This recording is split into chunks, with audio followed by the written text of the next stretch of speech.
George from GD Films and welcome to today's video. Finally, the Blackmagic Cinema Camera 6K full frame, it's here, and today I'm gonna show you a quick rigging up and comparison between the Blackmagic and the Panasonic S5ll.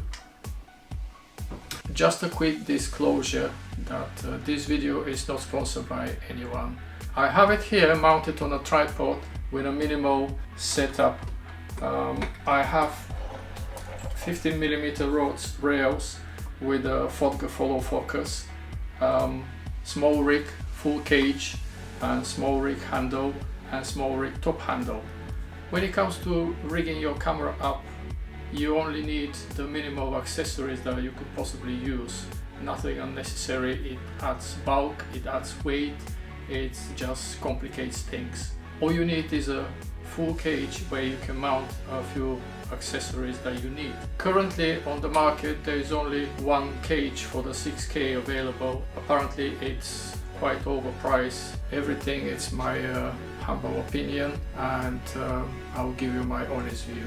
I've always been using small rigs accessories and I'm very happy with it. For those who are wondering if the previous accessories designed for the 6K and the 4K fit, some of them do, some of them don't. The only one that does is the 6K Pro, because it's designed for the viewfinder. It's exactly the same height and width, it's just a little bit thinner and a little bit lighter compared to the 6K Pro. Here I have the 6K Pro cage made by a small rig and it fits perfectly. The only minor difference is the top screw. You need to get a bolt that goes all the way in, or you can machine it to make it flush. All the lenses that I already have for the Panasonic S5ll I can use on the new 6K. I like to start with the Panasonic Lumix 24-105. It's a constant aperture f4. What's special about this lens is that it has stabilization. The two prime lenses that I have is the 18mm f1.8 and 50mm 8.1.8. Both of them, they work perfectly well and very fast and very sharp on the Panasonic. However, when mounted on the Blackmagic, because they have focus by wire, and it gives a bit of a problem, meaning you go all the way in and out and it's passing it, it's starting again. So I think Blackmagic needs to come up with a new firmware update to fix this. The zoom ones, the 24-105, works perfect, and the same with the 20-60. When you're focusing on the Blackmagic, it's very responsive and it's working well. Now I also have some EF Canon mount lenses that I'm adapting via the Sigma adapter. It works perfect. This is the Samyang 85mm T1.5 and it's very nice. I'll probably be using those two the most, the 85 T1.5 and Lumix 24-105.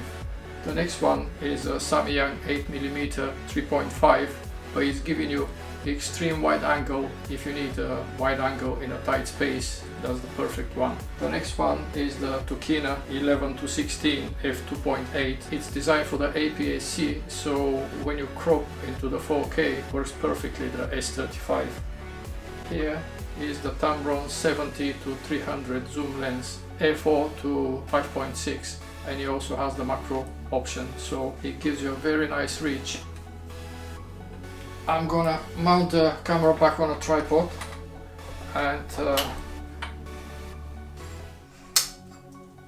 if you're wondering, it is a filter at the front. It's an adapter so I can mount my matte box, and it's a very light, designed by small rig, which goes at the front and tightens around the filter. It comes with 4 different attachments to be mounted on different size lenses, and then you open the flap and tighten it, and there you go. A lot of people have been complaining about the missing ND filters on the new 6K. I don't think that's a big problem. On the 6K Pro, the ND filters, they were giving this magenta tint, which I wasn't very happy with it. I've tested it and I've just returned it back. And since then I've been using the 4K instead, which I'm still using. I'm having one set with the 4K and Panasonic GH5, using the micro four thirds lenses for light and running gun setup. Also I'm using the GH5 for live streaming. It gives direct streaming, which is a very good option. The way you can use the ND filters here, it's either by matte box or screw directly on the lens like I have done on the S5. It's a Nisi circular gradual filter and it works very nice. I have them here, one for the circular and one for the matte box. For the matte box, Zoomei square filter, 100 by 150mm. It was a little bit wider for the matte box, so I have to trim it down on the side to 141mm. It comes in a very nice packaging and a pocket. This one here is the ND16, which I haven't used because it's very dark. So I also have the ND8, ND4 and ND2. At the front there are two slots, and this one here is the ND8, which I'm gonna insert, and I'm gonna show you how it looks when you turn the camera on. But before I do this, I'm gonna attach my Samsung T5 external hard drive. The very good thing about this cage is that it can slide all the way in at the bottom.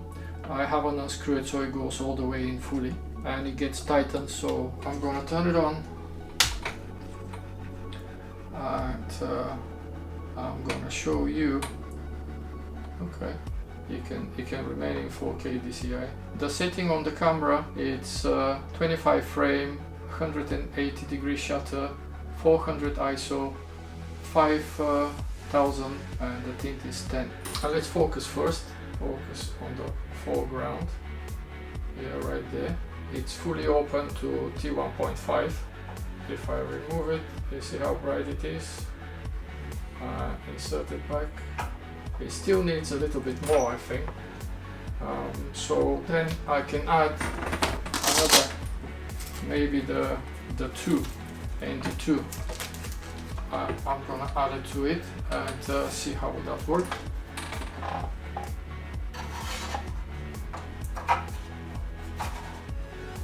I'm gonna show you how it looks when I remove them. I will remove first of all the N8, ND8, and then the ND2. Right here, closing down to F3, and then it works fine. So let me see if I can focus on the background. There's somebody just passing there. Okay, maybe I need to add the other filter too. Oh, that's a bit too much. So I'm going to remove the first one.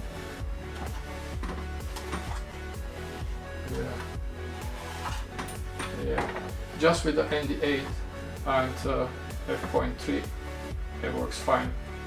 Yeah, the exposure looks good now. If I open it, it'll be too much. So at 3 is just perfect. And it can remain in there. It also has a couple of screws on the top to tighten the filters, and this is how it looks. It's actually quite light setup. The way I'm using it is just letting those rods rest to my body, and you just go around like that. If you need, you can lift it up and put your eye on the viewfinder. What I like about this 6K compared to the 6K Pro, it's quite lighter. It's quite balanced. I did some comparisons with the Panasonic. I used it a couple of days ago to finish our Halloween video, and the The set was very dark, very low light, UV fluorescent.